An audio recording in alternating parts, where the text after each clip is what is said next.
jamais entendu, animé par Olivier Mathieu et Thomas Benzazon. Et nous poursuivons dans ce 40 nuances d'Antoine Hubert, cofondateur d'Insect. Antoine, tu es toujours avec nous car tu n'as pas quitté ton micro. On retrouve notre compère Olivier Mathieu. Ravi de vous retrouver. Ce qui nous intéresse dans cette deuxième partie du podcast d'Antoine Hubert, c'est aussi de comprendre les ressorts du succès, l'homme derrière l'entrepreneur. Donc je crois que tu as une formation du coup scientifique, ingénieur agronome.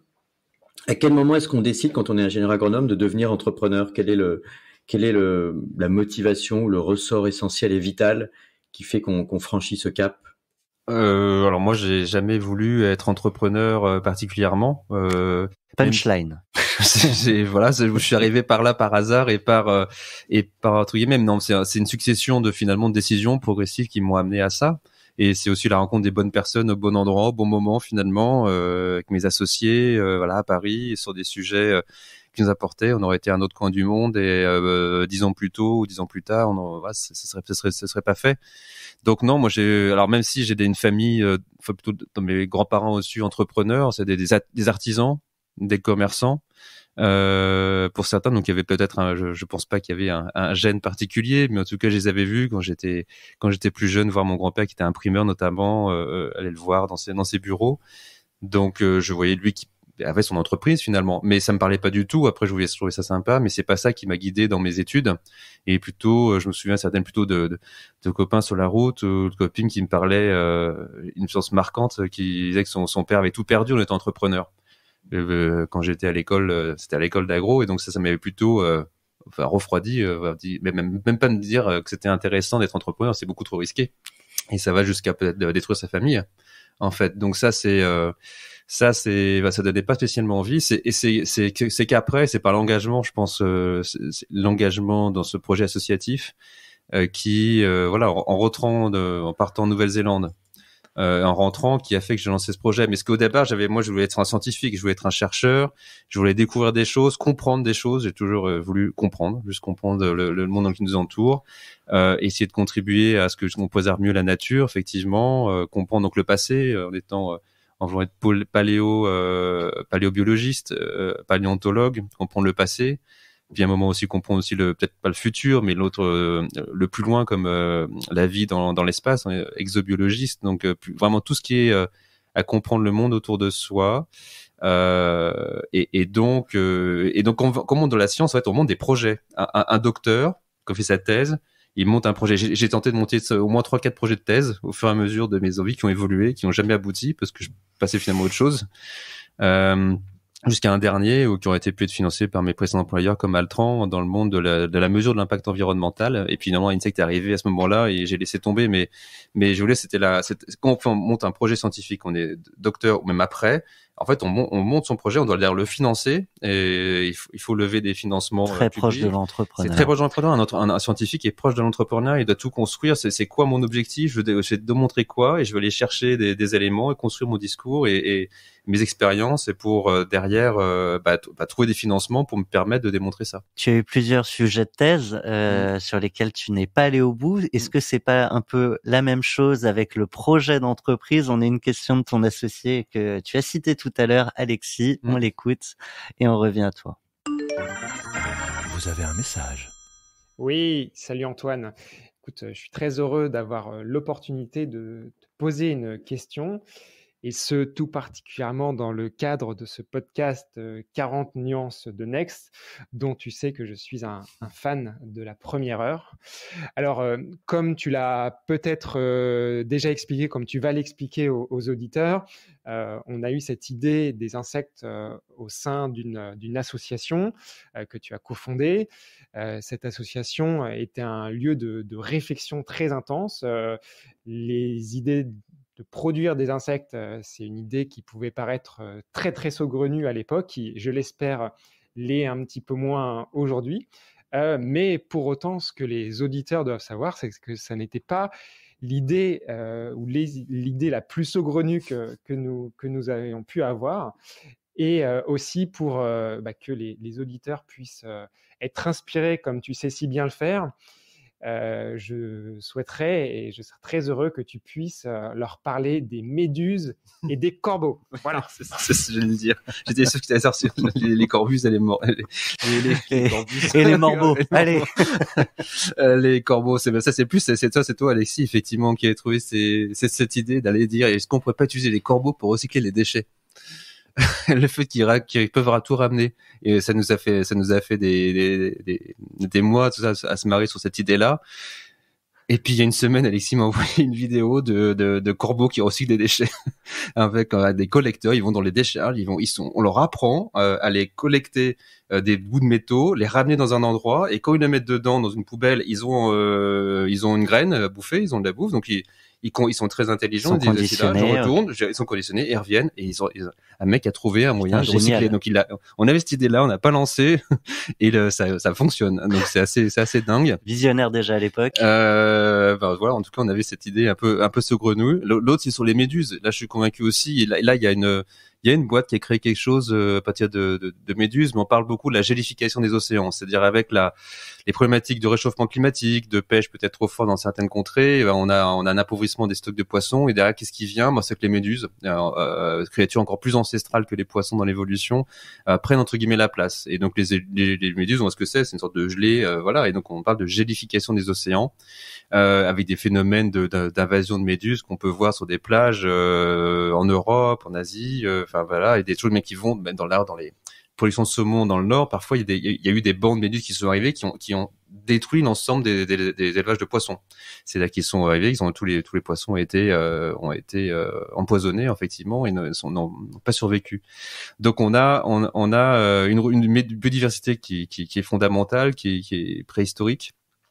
Et on se dit, s'il y a une biodiversité, il y a peut-être un aussi un intérêt pour l'homme, tout en respectant cette biodiversité-là et pas la surexploiter. On se dit, pourquoi on ne créerait pas qu'il y a des bateaux de pêche pour les collecter les méduses, et en fait quelque chose d'intéressant effectivement pour l'homme. On peut pour faire à la quoi fois avec une méduse? Et réduire peut-être leur surpopulation à des endroits. Et en fait, la méduse, il y a des protéines, on pourrait faire de l'aliment, c'est beaucoup d'eau, mais on peut toujours extraire quelques composés, et dedans, il y a le collagène notamment. Le collagène, c'est très utilisé dans beaucoup d'applications, notamment médicales, mais aussi alimentaires. Il y a des composés très absorbants, et donc il y a une start-up qui est israélienne qui a mis au point une protection hygiénique féminine d'absorption à base de méduses. Voilà. Donc pourquoi pas. Il y a le collagène, et là je vois une boîte dans la Silicon Valley qui s'appelle, je crois, Geltor, qui a monté un collagène à partir de bactéries pour remplacer du coup du collagène animal vertébré. Pourquoi pas faire du collagène à partir de méduses. Donc il y a des technologies, il y a des bateaux qui peuvent embarquer des procédés sur place, on peut transformer sur place. Je vois dans le surimi ils font ça. C'est que c'est pas seulement on pêche quelque chose dans le transformateur, on peut transformer sur place, comme c'est plein d'eau. On va pas transporter beaucoup d'eau, et on va essayer justement de le transformer et d'en faire des produits peut-être alimentaires. On en mange ici à Belleville, dans un restaurant chinois, on peut manger à Paris de la méduse. Donc ça se fait. Donc je trouve qu'effectivement il y a quelque chose d'intéressant là, mais c'est une idée parmi d'autres. Je ne saurais pas dire toutes les idées saugrenues qu'on a pu avoir dans le passé, mais à un moment on a parlé de faire des élevages de poissons ou d'autres choses en France, et aujourd'hui il y a Agriloops qui a été créé depuis 2 ans, qui fait l'élevage de crevettes, et dont Alexis on est actionnaire, et à la base aussi. Son côté Forrest Gump. Forrest Gump, je sais pas, autiste. Non, je sais pas si je sais pas, aucune prétention, parce que c'est lancé dans l'élevage de crevettes. C'est vrai, effectivement. Excuse-moi. Non, t'as raison. Et on a pensé au début d'Agriloops à avoir ce nom. C'était pas pour savoir si tu jouais bien au ping-pong. Non, pas aussi. Un peu le ping-pong, mais oui, je sais plus comment il s'appelle dans le. Booba, effectivement. Et on a même pensé à appeler la boîte Booba quelque chose, Booba Farm. Oui, tout à fait. Ça fait repenser. Mais il y a plein d'autres projets. Moi, je suis aussi, et à partir l'agriculture, un autre grand pan essentiel, c'est l'habillement. Mais je trouve que le niveau vestimentaire, il se passe rien. Il n'y a pas d'innovation de rupture technologique qui nous permettrait d'arrêter notamment d'utiliser du polyester pétrolier, qui nous permettrait de relocaliser la chaîne de production. On parlait de la soie tout à l'heure. J'espère qu'un jour, est-ce qu'on pourra, nous, Insect, être capable de reproduire des vers à soie en France, pour produire de la protéine en France, mais aussi de la soie pour les filières textiles françaises, locales, et pas importées effectivement de Chine. Compliqué? Je pense pas. Enfin, si c'est complexe. Encore une fois, complexe ne veut pas dire compliqué. C'est encore une fois, si on a les ressources, si on crée un écosystème, pourquoi pas effectivement le faire. Mais il y a pas que ça. Qu'est-ce qu'on a? Il y a d'autres fibres. Le lin qui est la France est justement un des leaders mondiaux à la production du lin. Le chanvre textile aussi. Donc voilà, on peut créer beaucoup de choses à partir du vivant. Et essayer peut-être justement de moins en importer du bout du monde et de faire moins de produits pétroliers et surtout réduire absolument le gaspillage vestimentaire qui est colossal. Enfin, la quantité d'habits aujourd'hui achetés par personne est monstrueuse par an. Est-ce qu'elle n'était pas même il y a 10 ans, 20 ans ou 30 ans encore moins? Et donc, comment faire effectivement répondre aux besoins mondiaux sans subir juste la pression de la mode, du changement permanent? Antoine, quand je vois cette création ou cette passion innovante chez vous, est-ce que vous favorisez, ou toi en tant que président et avec tes associés, est-ce que vous favorisez aussi les initiatives ou les idées un peu entrepreneuriales à l'intérieur de vos équipes? Est-ce que vous avez déjà peut-être certains collaborateurs qui sont partis créer leur start-up, ou est-ce que vous encouragez ça? Ça se voit parfois dans les grosses start-up, effectivement, la vocation entrepreneuriale, la vision, la mission qui habite les gens et qui parfois ils ont envie de partir avec leur propre projet. Est-ce que vous encouragez ça? Est-ce que ça existe? On a quelques cas effectivement. Au sein d'Insight, c'est très compliqué. On peut pas créer un Google X aujourd'hui, entre guillemets, de faire des projets de rupture, alors c'est déjà tellement complexe qu'on fait, et il faut qu'on y arrive à délivrer notre projet à Amiens et qu'on réussisse à l'international. On va pas complètement se défocaliser. Mon associé Jean-Gabriel, il porte des projets justement impact, il porte tout un département impact là-dessus, et on réfléchit à des choses en parallèle, enfin vraiment liées à notre chaîne de valeur, mais on peut pas faire un projet qui n'a entre guillemets rien à voir aujourd'hui. Ça veut pas dire que demain on va pas beaucoup plus se diversifier. Ça c'est prévu, c'est anticipé, c'est travaillé, mais il faut faire les choses étape par étape. Mais on a eu des cas de collègues qui sont partis monter leur boîte. On en est très très heureux. Il y a je cite par exemple Florence qui il y a quelques années est passée, je crois un peu moins d'1 an chez nous, et qui après elle a monté sa boîte et puis dans l'alimentation, et qui après elle a réussi à la revendue à Phoenix, qui est donc une startup du gaspillage, lutte anti-gaspillage alimentaire, qui aujourd'hui est repartie dans une autre startup chez Glowy. Donc voilà, un exemple, elle est passée par chez nous. Il n'y en a pas 36 non plus, mais quelques-uns qui ont peut-être eu cette fibre entrepreneuriale, et on en est ravis. Ouais. Je reviens sur ton passé, présent de scientifique. Tu as l'air de t'intéresser à beaucoup de sujets. Je serais curieux de savoir quelle est la plus grande découverte que tu aies faite sur le monde, ici sur Terre, dans les sous-sols marins, ou peut-être de l'univers, si on regarde un peu plus haut? Est-ce qu'il y a des choses qui t'ont chamboulé? Enfin, le vivant est juste tous les jours. C'est incroyable ce que le vivant a créé après des milliards d'années d'évolution, pour tout en fait, dans ses formes, dans ses fonctions. Dans ses couleurs, dans tout ce que tu veux, tu retrouves les nouvelles espèces qui sont encore en découverte. C'est j'entendais ce matin sur France Inter, oui, il y a encore tous les jours, on découvre des nouvelles espèces, c'est vrai, dans les expéditions scientifiques. Donc on ne connaît pas encore le monde dans lequel on vit. On ne connaît pas encore le monde sur Terre, mais encore moins dans l'océan. Et on essaie déjà maintenant de comprendre ce monde au-delà de la Terre et dans l'espace. Donc c'est difficile comme question, mais il y a tellement de choses incroyables qui ont été découvertes par des scientifiques depuis des ingénieurs depuis des milliers d'années en fait, hein, ce qui font qu'on a notre compréhension du monde dans lequel on est, qui fait qu'on a la croissance du savoir est absolument phénoménale ces dernières des siècles et ces dernières décennies en particulier, et le numérique y apporte beaucoup aujourd'hui. Quand on sera capable, je sais pas, stocker de la donnée sur de l'ADN, voilà, il y a des choses combiner qu'on prend le cerveau, voilà, ce qu'on voit, ce que c'est faire de Musk sur Neuralink, mais sur l'ADN en France, on a DNA Script, qui est une startup absolument incroyable, qui est en pointe justement dans son domaine. Donc on voit que la France peut créer des grands innovateurs et des grands progrès fondamentaux. Là, on est vraiment dans du très fondamental qui sera appliqué après avec des gens qui vont s'emparer de ces choses-là. Donc je pourrais pas te dire qu'est-ce qui est le plus des projets en tout cas qui ont une utilité derrière sociale forte. Moi j'étais beaucoup avec Alexis au début de l'association, on était vachement inspiré par toutes les entreprises bottom of the pyramid, les modèles BOP. c'est comment on crée finalement un business qui a un impact sur les 1 ou 2 milliards de personnes qui n'ont rien, qui ont que quelques centimes par jour.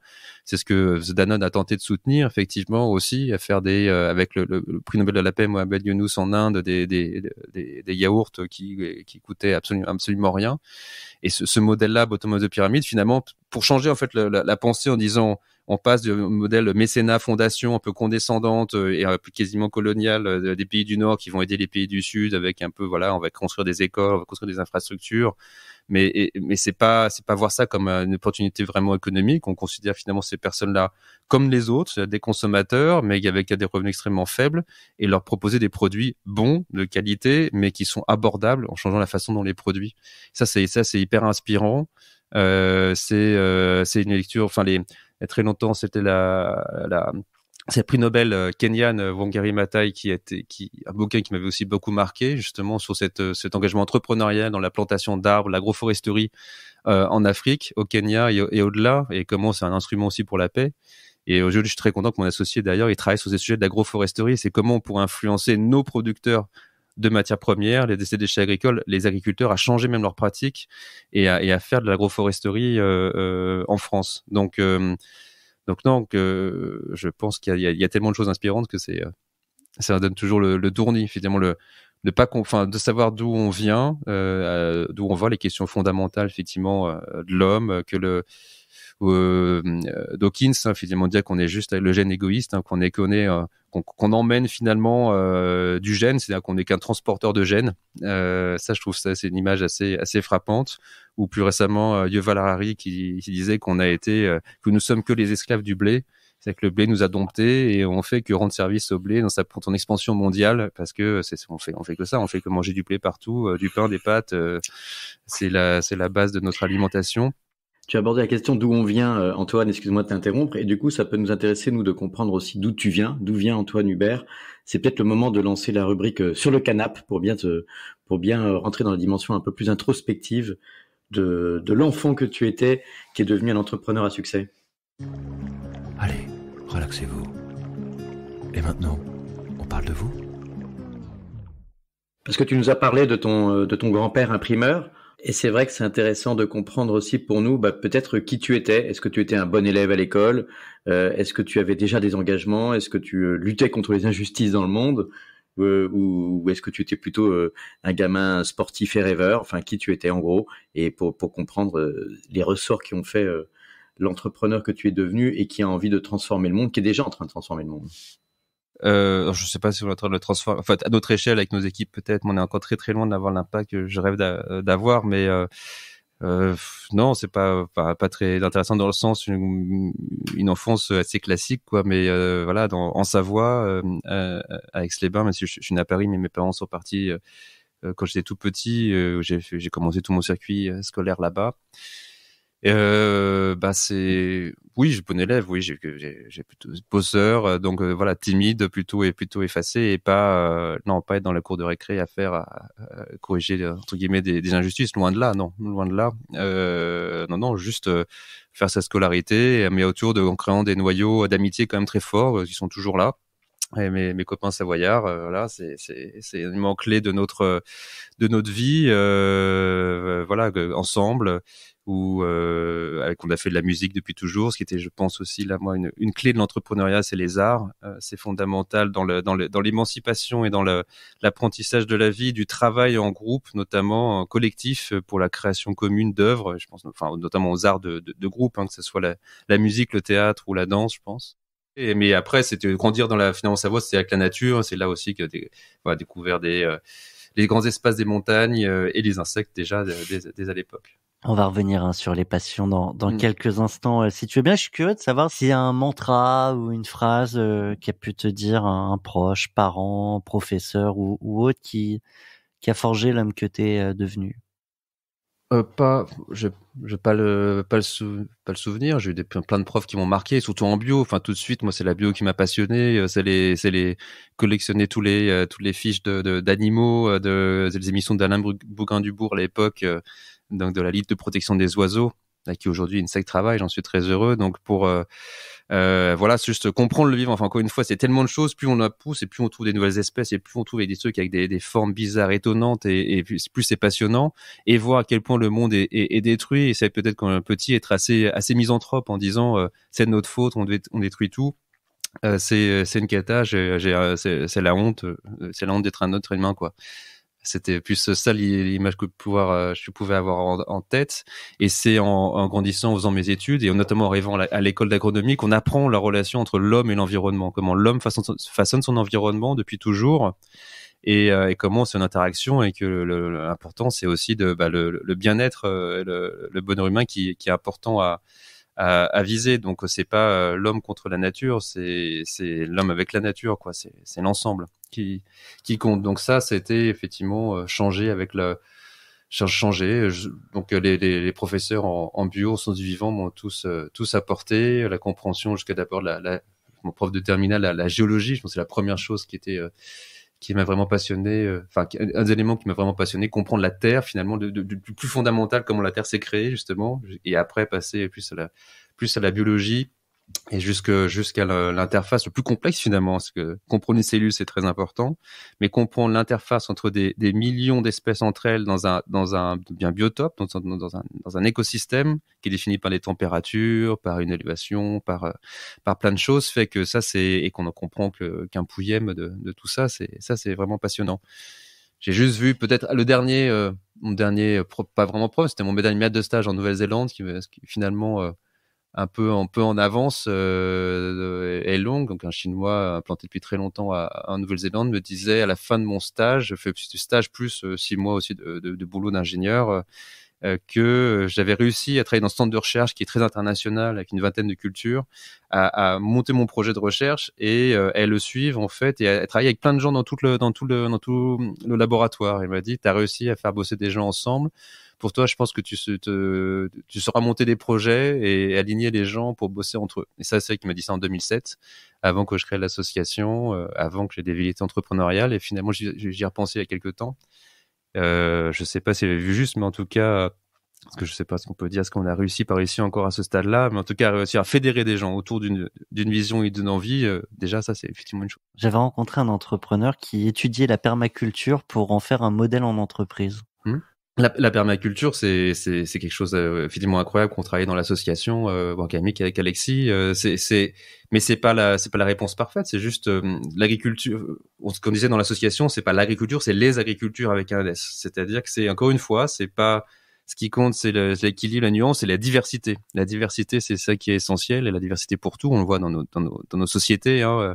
Qui ont énormément besoin encore plus de diversité, mais on voit dans la nature c'est la diversité qui fait la richesse.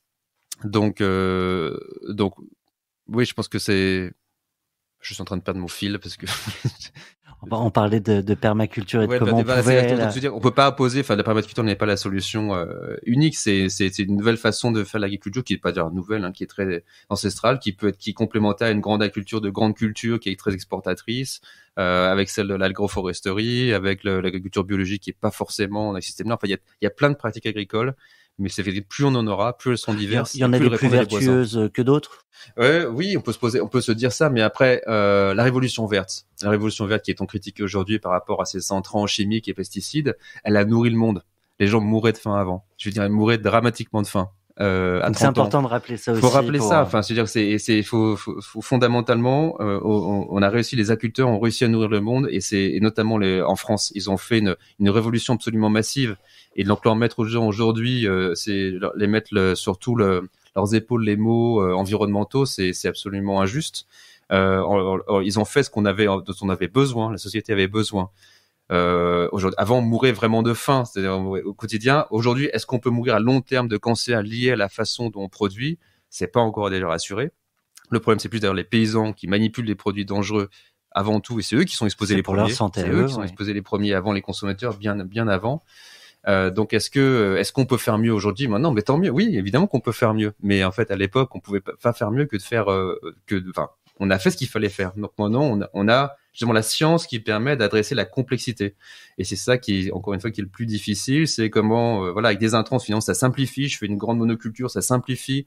Donc j'arrive à produire des grands volumes et suivre la demande mondiale. Mais aujourd'hui, il nous faut plus de qualité. C'est comment je remets la complexité. Je remets justement des haies tout autour de la parcelle. Je mets des arbres au milieu, donc de l'agroforesterie. Comment je vais avoir plusieurs cultures en même temps, les récolter. Donc, il faut des apports technologiques, des apports scientifiques, comprendre le sol, comprendre le vivant global, pour faire, ça s'appelle l'agriculture écologiquement intensive. Je crois que c'est Michel Griffon, un grand scientifique de l'INRA, qui est un patron de l'INRA, qui avait pensé à ça. Et je pense que c'est ça. C'est pas intensifié par des moyens issus du pétrole et donc issus du passé et issus qui amènent des problèmes de réchauffement climatique et issus finalement d'un stock de toute façon qui sera fini. À intensifier la compréhension, ce que peut apporter le vivant, qu'on voit et qu'on ne voit pas dans le sol, dans l'eau, les oiseaux, les insectes, etc. Alors moi, je vois pas Olivier, mais je suis sûr qu'il a une question. Oui, ben je trouve que déjà on est beaucoup dans l'inspiration et la multi-inspiration avec Antoine. Donc ce que je vous propose à tous les deux, c'est d'envoyer notre petit jingle sur cette rubrique que j'adore, qui est s'inspirer, respirer. S'inspirer. Respirer. C'est s'inspirer. Voilà, parce que moi je suis assez frappé par dans tout ce que raconte Antoine, par toutes les sources que tu cites, et donc on sent que tu lis beaucoup, alors peut-être que tu écoutes des podcasts, ça serait super, mais peut-être que tu regardes aussi des vidéos sur YouTube ou des documentaires. En tout cas, ça m'intéresserait moi et je pense que ça intéresserait beaucoup nos auditeurs de savoir comment est-ce que tu avec tous les enjeux derrière Insect, les enjeux industriels, les enjeux de développement international, les enjeux financiers, comment est-ce que tu fais pour continuer de t'inspirer, de respirer? Quels sont tes moments? Est-ce que c'est par le voyage, même si c'est un peu plus compliqué en ce moment? Est-ce que c'est par des lectures? Et qu'est-ce que tu nous recommanderais pour continuer de comprendre le monde qui nous entoure?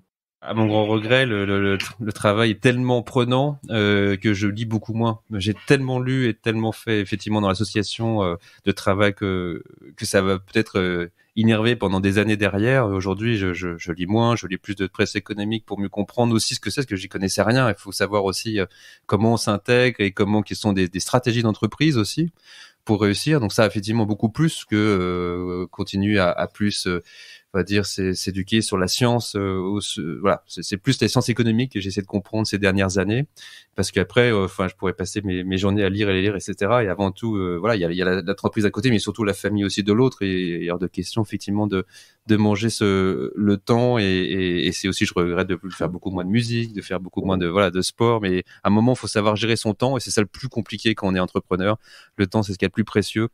C'est la seule chose qu'on n'achète pas, et c'est la seule chose qu'on peut pas rattraper. Donc il faut pas avoir de regrets. Et mais je fais beaucoup de travail là-dessus, en travaillant avec des coachs, mais aussi en écoutant mes collègues entrepreneurs. C'est essentiel d'apprendre avec ses pairs. On a parlé il y a pas longtemps avec des collègues du Galion. Tu peux partager quelques apprentissages là-dessus? Non, voilà, récemment on a fait justement un séminaire juste avant le confinement avec quelques collègues du Scale Up du Galion, et justement pour notamment, gros sujet, c'était l'agenda du CEO, comment on arrive à être plus efficace. Donc voilà, c'est l'auto-enrichissement les uns des autres, de savoir comment on gère mieux son temps. Et j'arrive à là, c'est pas de truc miracle, j'avais fait quelques progrès, mais j'arrive à en dédier plus de temps aussi pour moi, pour travailler sur le fond de sujets stratégiques, tout en libérant un tout petit peu de temps à la fin, par exemple, pour refaire un petit peu de sport, continuer à améliorer mon anglais, parce que même si je me débrouille, je suis pas du tout anglophone. Donc je te coupe, hein, Antoine, mais on a plein d'entrepreneurs qui nous écoutent, qui ont cette même problématique de gestion du temps, d'organisation de leurs agendas. Quand même un truc très concret que tu as mis en place, si tu t'es amélioré entre ce que tu faisais avant et ce que tu fais aujourd'hui. Il y a deux choses fondamentales. La première, c'est déléguer. C'est pour ça qu'il faut recruter meilleur que soi. C'est le truc le plus fondamental. Il faut recruter des gens hyper bons dans leur domaine et leur déléguer, leur faire confiance. Moi, j'étais frappé d'un questionnaire de BPI France auprès de milliers de patrons. C'était il y a 1 an et quelques, sur les 3 grands sujets sur lesquels ils passent leur temps. Donc il y avait, je crois, l'opérationnel, la stratégie et je pense le management. Et il disait, c'est quoi le sujet où vous posez le plus de temps? L'opérationnel. Non, c'est plutôt quel est celui où vous voudrez passer beaucoup moins de temps? Et tout le monde disait unanimement, l'opérationnel, je passe trop de temps. Et donc PPI d'après demandait, mais pourquoi vous passez autant de temps là-dessus? Et il disait, parce que je fais pas confiance, parce que j'arrive pas à déléguer. Et voilà, ça c'était dans tout type de boîtes, depuis des boîtes familiales où peut-être les patrons qui ont occupé la boîte de leurs parents, leurs grands-parents, en fait ils cèdent pas aux salariés, ils cèdent pas leurs équipes. Ils aiment pas lever du capitaux non plus et se diluer, etc. Mais aussi même dans des startups ou dans des grands groupes, il y a ce problème de la confiance. Et je pense que voilà, on est jamais parfait, on a tous des égos et on a envie qu'on ait pas tant d'être de contrôler, mais en fait, faut lâcher prise, quoi. Et surtout quand on a un entrepreneur jeune, c'est une évidence qu'on sait pas. C'est une évidence qu'on sait pas qu'il y a des gens qui savent mieux que vous. Par contre, il y a des choses, mais tous mes collègues du comité exécutif, ils savent très bien qu'il y a des choses que je fais, que je sais, où j'ai l'intuition et la vision et le fait de connecter tous les éléments à l'intérieur de la boîte et avec l'extérieur de la boîte qui fait que j'apporte quelque chose qu'eux n'apportent pas. Donc on est complémentaires. Mais sans eux, je pourrais pas libérer du temps. Et c'est que les premières années d'Insect étaient bien plus dures qu'aujourd'hui, même si les années de levée de fonds sont compliquées, sont difficiles, surtout qu'on a des enfants qui arrivent en même temps, c'est très très compliqué pour soi, pour sa femme, pour sa famille, et c'est des moments difficiles. Mais derrière, voilà, si on délègue. Aujourd'hui, je suis dans un équilibre qui est bien meilleur parce que on a structuré la boîte beaucoup mieux en mode projet. Moi, je suis au bon endroit, a priori, au bon moment. Et je traque toujours le fait, est-ce que je suis encore au bon endroit au bon moment? Est-ce que je dois pas laisser la place, les sujets? J'ai plus de sujets quasiment personnels, j'en ai quasiment plus.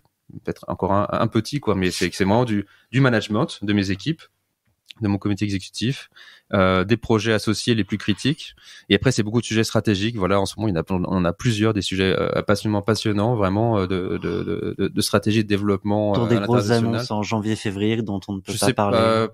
Pas que, peut-être pas qu'en janvier-février. Je pense que le 21, il y aura beaucoup de choses qui vont se passer pour nous, tant mieux. Mais voilà, non, je pensais ça. Puis après, c'est des petits trucs de gagner bon, là, j'organise vraiment mon temps sur différentes thématiques. Le Galion, vous avez identifié, le temps, à qui tu passes ton temps et sur quel sujet. Et j'ai classé mon agenda comme ça, avec des codes couleurs, et j'arrive à faire mon analyse de temps tous les mois, que je vais pouvoir m'en transmettre à mon comité exécutif pour montrer, voilà, sur quoi je passe mon temps. C'est quoi mes priorités du mois. Donc, avoir un agenda explicite. Et d'ailleurs, je réserve mon vendredi après-midi sans aucun rendez-vous. C'est marqué en gros. Donc, on a une assistante, c'est clé aussi dans la gestion de son temps, qui est pour notre comité exécutif, qui sait que le vendredi après-midi, j'ai pas de rendez-vous, sauf éventuellement des rendez-vous de coaching, sauf au dernier moment si j'ai envie de prendre des rendez-vous en plus. Mais ça me laisse le temps de travailler, notamment sur les sujets stratégiques qui sont extrêmement nombreux aujourd'hui. Il faut que je respire un peu. Après ça, je fais du vélo et je fais un peu moins en ce moment, mais je venais tous les lundis matins à pied au bureau et c'est 1h15 le long de la Seine et ça permet de prendre du temps aussi et de prendre du recul. Et tu as évoqué également tes enfants. Je me permets de rebondir là-dessus sans rentrer dans des considérations évidemment privées et intimes. Je sais pas quels âges ils ont, tu pourras nous le dire, mais combien de temps tu leur consacres? Et est-ce qu'à un moment donné, tu rêves que eux soient entrepreneurs? Est-ce que tu as des rêves pour eux ou comment est-ce que tu leur ménages la liberté? Est-ce que tu peux leur apporter? Qu'est-ce que tu vas leur laisser de cette aventure Insect, en dehors peut-être des questions patrimoniales, tout simplement, mais aussi qu'est-ce que tu as envie de leur laisser comme héritage d'une certaine manière et comme vision? Je suis contre l'héritage déjà. Non, c'est fondamental. S'ils ont envie d'être entrepreneurs, etc. Et faire en sorte qu'ils aient jamais besoin. Effectivement, ils sont dans une situation de besoin, mais il faut qu'ils se développent par eux-mêmes. C'est par eux-mêmes qu'ils se développeront. Ils sont tout petits. Le premier, il va avoir 5 ans. Le deuxième, il a 2 ans demain. Donc on n'est pas. Voilà, ce qui compte, c'est juste qu'ils me voient. C'est la première chose. Au lieu de se passer du temps ensemble, c'est passer les amener à l'école le matin. Donc c'est ma femme qui les récupère on a une aide aussi, et Nounou qui nous aide le soir après l'école. Et puis, donc on pourrait faire toujours plus. Moi, je suis jamais satisfait du temps que je passe avec mes enfants, avec ma femme. J'aimerais bien faire plus. Voilà, ces 2-3 derniers week-ends, j'ai un peu de boulot parce que j'arrive pas à tenir dans le temps de la semaine, mais la plupart de mes week-ends sont quand même préservés, à part quelques mails par-ci par-là. Donc non, c'est hyper important ce temps-là. Donc c'est la première chose, c'est voir ça, c'est voir une famille qui fonctionne bien, l'entrepreneur qui passe du temps avec ses enfants. Ma femme a un temps aussi, elle est responsable d'une entreprise, d'une structure professionnelle. Elle a aussi énormément de boulot. Donc c'est pas que gérer son agenda, c'est gérer un double agenda qui est pas simple. Donc voilà, que les enfants, ils feront bien ce qu'ils veulent, ce qu'on veut, mais ce qui compte, c'est qu'ils soient heureux dans leur vie, quoi. Donc qu'ils fassent un boulot qui leur demande très peu d'études ou des études très longues. Je pense qu'on les pousse toujours à regarder, à s'émerveiller un peu autour de soi. Donc ils sont déjà le plus grand, connaît déjà quasiment plus d'espèces animales que moi déjà. Ils absorbent tout, quoi. C'est ça qui est incroyable. Alors justement, qu'est-ce que tu aimerais leur léguer comme leçon de vie? Je crois que ceux qui font les TEDx ont dit si vous deviez mourir demain, vous avez 10 minutes pour partager quelque chose d'essentiel au grand public. Qu'est-ce que tu partages à tes enfants et peut-être plus largement sur la vie et ce que tu en as compris? Faire des choses qui te plaisent et peut-être enfin quelque chose qui te sont utiles pour les autres. Je pense que c'est ça, in fine, c'est qu'on se sent finalement satisfait si on a l'impression d'être utile pour les autres, que ce soit pour sa famille, ses proches ou pour plus généralement. Donc parfois, il y en a qui, je me disais avant, il faudra faire des gros sacrifices personnels pour être utile à d'autres. Chose qu'il faut pas encore une fois être en contradiction. Il faut arriver à faire pour soi et ses proches et essayer d'aider, de contribuer à quelque chose de positif pour les autres, sachant qu'on peut se tromper, on peut penser, comme on parlait tout à l'heure de la nuance de la critique scientifique, faut aussi reconnaître peut-être qu'on peut se tromper et être engagé dans un sujet, puis se révèle quelques années après n'être pas le bon sujet, donc c'est pas facile aussi. Pour être utile, il y a Insect, entre autres, et pour faire ce qui te plaît, il y a des passions, et on a une question d'un de tes amis qu'on écoute. Vous avez un message. Coucou Antoine, c'est Xavier. Alors j'ai une petite question pour toi. Est-ce que tu pourrais partager avec nous une de tes passions? Une de tes passions, alors pas ta passion pour Mylène Farmer, une autre de tes passions qui t'a sans doute d'ailleurs conduit à ton métier actuel. Non, effectivement, merci Xavier, Xavier Duporter, un très grand entrepreneur aussi. France, hyper engagé pour l'écosystème avec Hello Tomorrow notamment. Et on a des super discussions très souvent ensemble. Il y a tout un réseau de copains dans la biotech, la medtech. Et on voit qu'il y a plein de boîtes françaises qui créent des sujets justement de fond importants. Donc non, Farmer, parce que c'est farm, c'est élevage, c'est ferme, c'est juste le jeu de mots. On n'a aucune passion pour Mylène Farmer du tout. C'est pas le genre de musique que justement j'ai pu pratiquer dans le passé. Non, les passions, justement deux. Je pense c'est les insectes. Oui, c'est ce qui m'a toujours, dans le vivant, c'est une chose qui m'a le plus émerveillé. Dans les montagnes savoyardes, aller chasser des papillons. Les attraper avec ma mère, finalement les garder, les mettre en valeur dans des jolies planches que j'ai encore chez moi.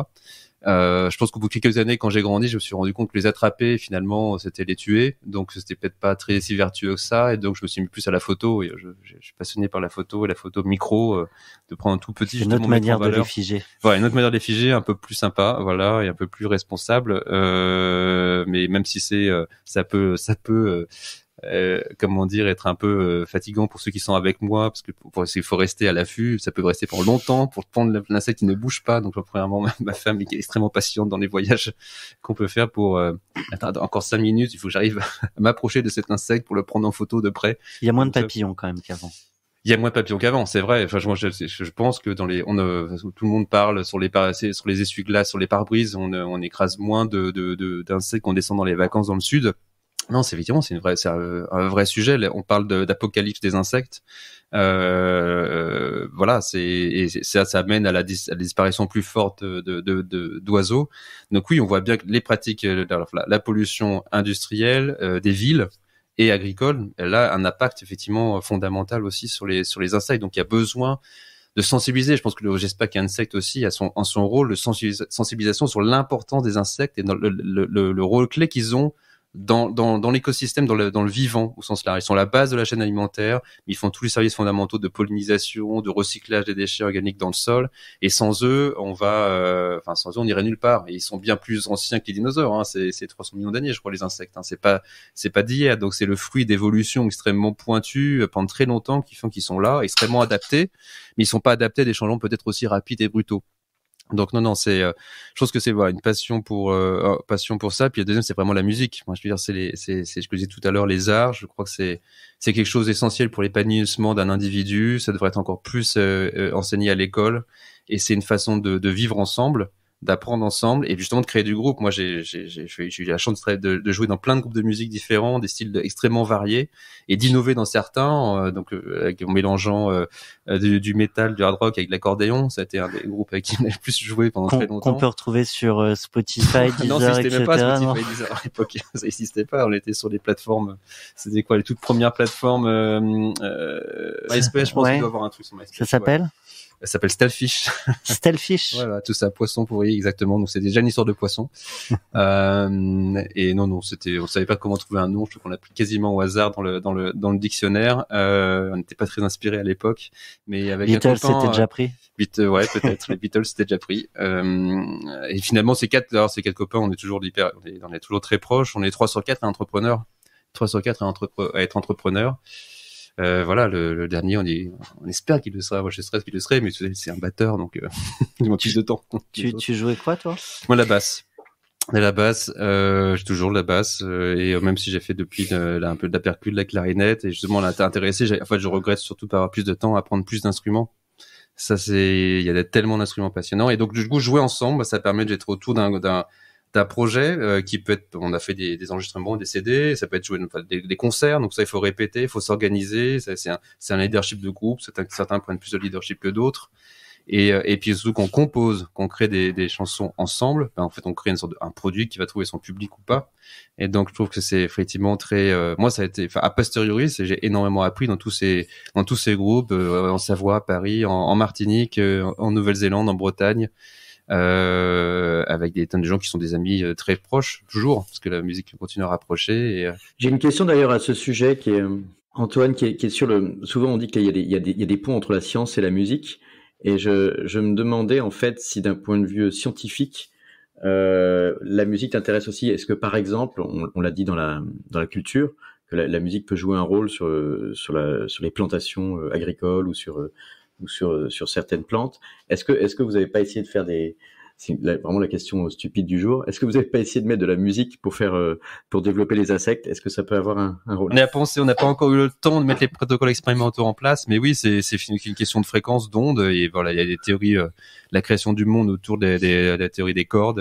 Enfin, c'est les questions de question fondamentale, la pulsation du monde, de l'univers, et donc oui, je pense qu'il y a forcément des choses liées autour des fréquences, des ondes qui seraient positives pour nos insectes. Et voilà, la musique adoucit les mœurs, peut-être qu'elle adoucira effectivement aussi nos insectes qui soient encore plus épanouis dans nos fermes. Mais voilà, non, voilà, en tout cas oui, c'est un rôle essentiel. Voilà, la musique, la créativité, toujours dans le développement de l'homme, dans son émancipation dans les derniers siècles, depuis toujours, la rythmique, la mélodie. Et je pense vraiment, encore une fois, c'est une école de l'entrepreneuriat, et si j'avais le temps, pousser, créer des écoles de musique, des écoles pour aussi lier entrepreneuriat et musique d'une certaine façon, apprendre à vivre ensemble aussi encore un peu plus dans un monde de plus en plus divisé. Tu es, je crois, notre deuxième musicien parmi les... Alors, tous se sont peut-être pas livrés sur leur passion musicale, mais on avait également Frédéric Mazella qui...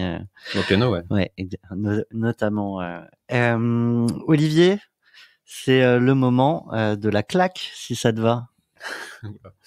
Oui, en effet, on a cette petite rubrique, Antoine, qu'on te réserve, parce qu'il faut savoir que quand on t'écoute parler, et c'est souvent le cas des entrepreneurs, on voit tous les aspects positifs, le succès, et donc parfois c'est même intimidant pour les auditeurs de se demander mais est-ce qu'il a connu que des succès, et moi j'ai toujours trouvé aussi en tant qu'entrepreneur que c'est intéressant de reconnaître ses échecs. Tu as dit d'ailleurs qu'il fallait se tromper, j'ai entendu ça dans tes explications tout à l'heure, donc on va te lancer le petit jingle La Claque et tu vas pouvoir réfléchir et partager avec nos auditeurs un moment peut-être d'apprentissage à travers un échec que tu aurais pu connaître.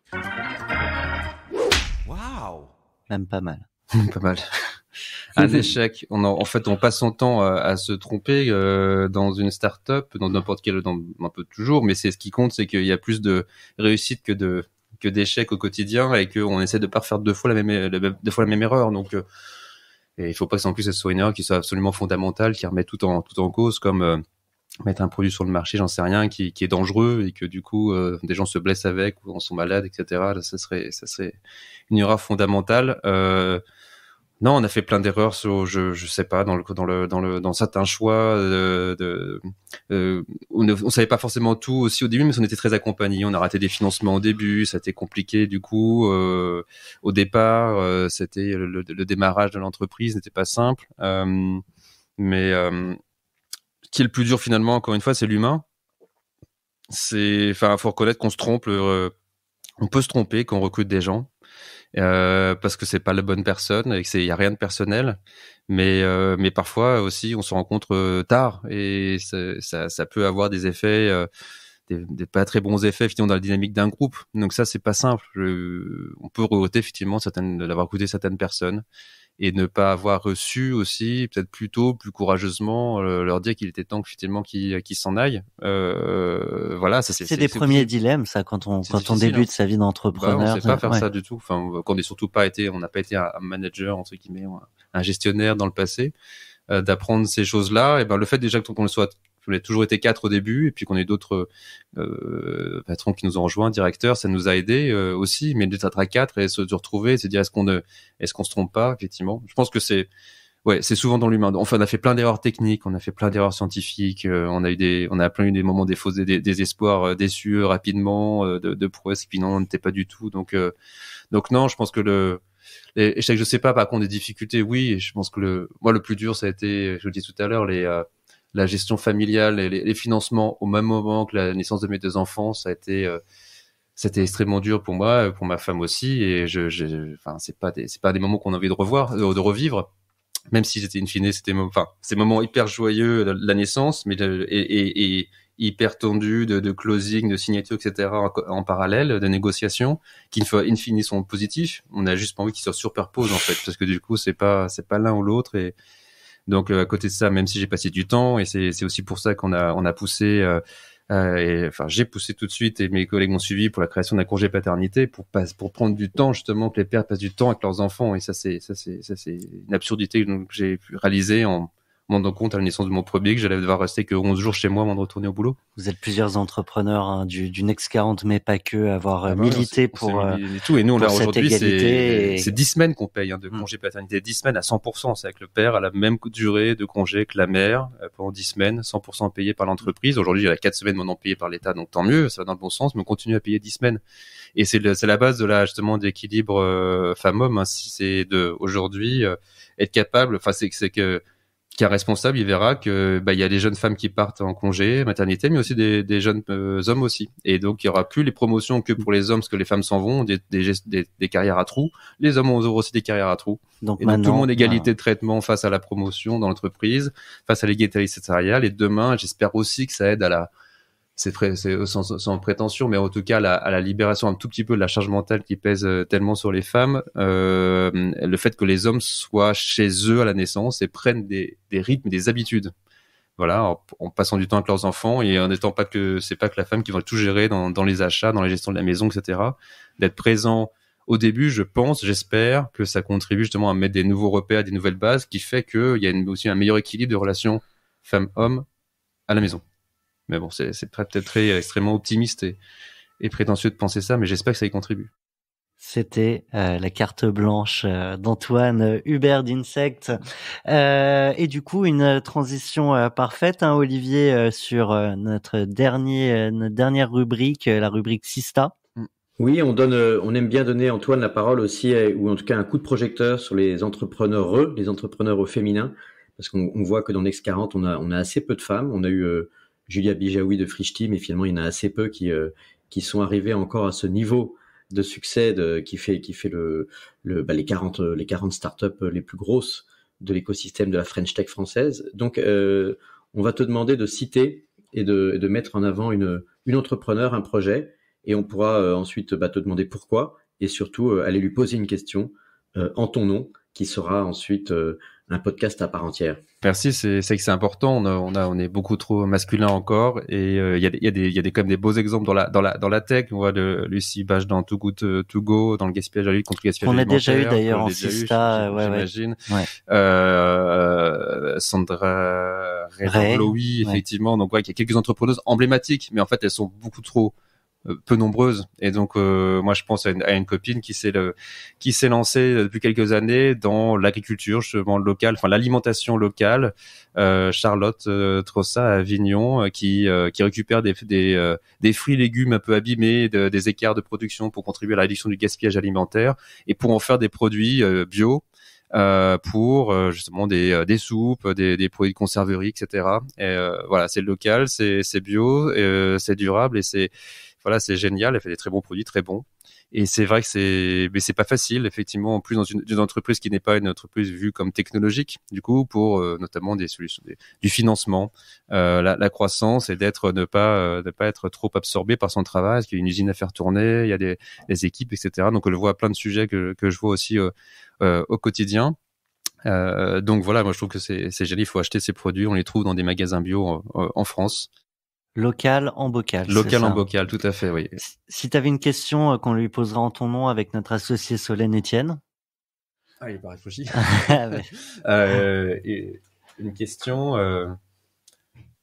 Alors c'est difficile. Enfin, il y a plein de choses. Comment elle se voit dans quelques années Qu'est-ce que tu l'as porté finalement dans quelques années, si elle fait le bilan, c'était quoi pour elle finalement de l'entrepreneuriat? Pourquoi elle s'est lancée? Qu'est-ce qu'elle en a retiré? J'ai pareil aussi. C'est difficile.